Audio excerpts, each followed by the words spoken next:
অসম ছাত্ৰ সন্থাৰ প্ৰতিজন সদস্যক সাৰথী হিচাপে থিয় দি যাম আমাৰ মাজত উপস্থিত থকা আৰু ছাত্ৰ সন্থাৰ সন্মানীয় উপদেষ্টা পৰিয়ালটোৰ লগত একেলগে আগবাঢ়ি যাম সন্মানীয় ভাৰপ্ৰাপ্ত সেই উপলব্ধি প্ৰকাশ কৰিলোঁ নিজৰ ভনীয়েকক আহ্বান জনালোঁ ৰক্ষা কৰিবলৈ গৈ প্ৰাণ আহুতি দিলে। ছাত্ৰ সন্থাৰ সন্মানীয় গতিকে নিয়োজুদ্দিন আহমেদ এই যিটো ঘটনা শ্ৰদ্ধাঞ্জলি প্ৰদান কৰা এই ঘটনা যাতে এই ঘটনাটোক লৈ অসম ছাত্ৰ সন্থাই মাধুৰ্যৰ স্মৃতি যুগমীয়া কৰি ৰাখিবৰ কাৰণে আৰু ঘটনাটোক লৈ এনে ঘটনা সমাজত যাতে একো নহয় নলবাৰী জিলা সেই কথাটো সকলো সময়তে মনত ৰাখিবৰ কাৰণে সাধাৰণ সম্পাদক ইয়াত এটা স্মৃতিস্তম্ভ নিৰ্মাণ কৰাটো অত্যন্ত প্ৰয়োজন।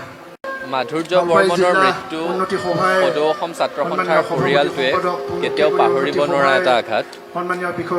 আমি মাধুৰ্য বৰ্মনৰ এগৰাকী 18 বছৰীয়া যুৱকৰ শ্ৰদ্ধাঞ্জলি অনুষ্ঠানত ইয়াত থিয় হ'ব লগা হৈছে, তাতকৈ আৰু দুখৰ কথা একো হ'ব নোৱাৰে।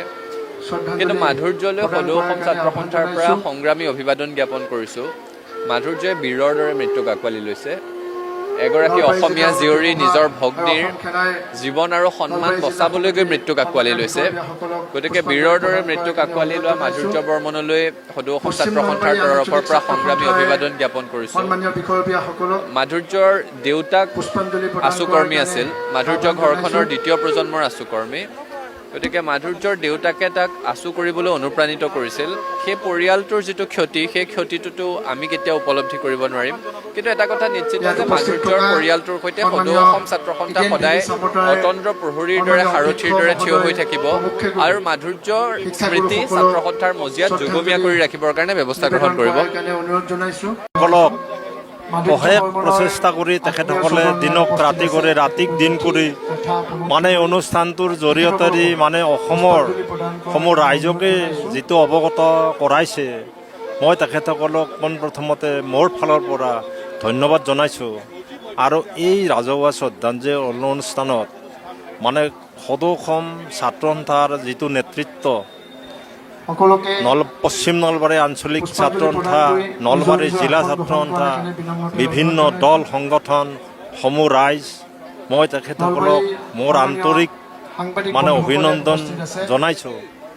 যদিও মোৰ ল'ৰা আজি মই ঘূৰাই নাপাওঁ, মোৰ অন্তৰত দুখ আছে, কিন্তু মই অলপ সকাহ পাইছোঁ। আজি বিভিন্ন ৰাইজে শ্ৰদ্ধাঞ্জলি অনুষ্ঠানত যিটো সহযোগিতা আগবঢ়াইছে তাৰ বাবে সমূহ ৰাইজকে মই ধন্যবাদ জনাইছোঁ।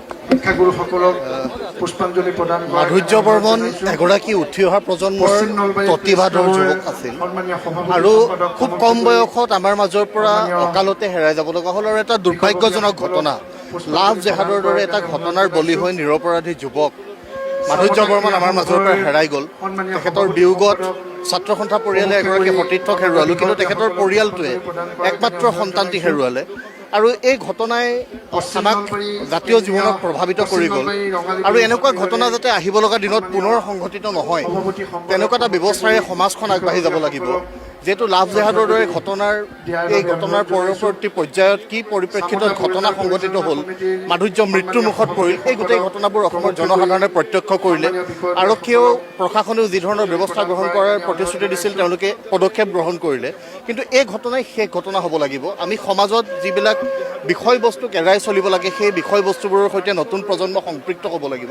নতুন প্ৰজন্মই জানিব লাগিব যে আমি কোনটো দিশেৰে আগবঢ়া উচিত। সেই কাৰণে আমি সমাজখনৰ যিসকল সচেতন লোক আছে, সচেতন লোকসকলে যাতে এই গোটেই বিষয়টোত, শিক্ষাগুৰুসকলে, আন যিসকল সমাজৰ দিগ্গজ ব্যক্তি, সেইসকলে যাতে সমাজখনক এটা শুদ্ধ পথেৰে আগবাঢ়ি যাবৰ কাৰণে নতুন প্ৰজন্মক বাটৰ সন্ধান দিয়ে, তাৰ বাবে আহ্বান জনাইছোঁ। আৰু এনেকুৱা ঘটনাৰ পৰিপ্ৰেক্ষিতত মৃত্যু হোৱা মাধুৰ্যক আমি সংগ্ৰামী অভিবাদন জনাইছোঁ। তেখেতে নিজৰ ভগ্নীক ৰক্ষা কৰিবলৈ গৈ নিজৰ প্ৰাণ হেৰুৱাইছে, প্ৰাণ আহুতি দিছে।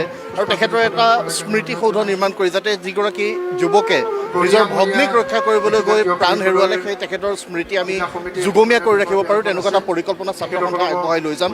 আমি ৰাইজৰ অভিভাৱকত্ব এই দিশত কামনা কৰিছোঁ।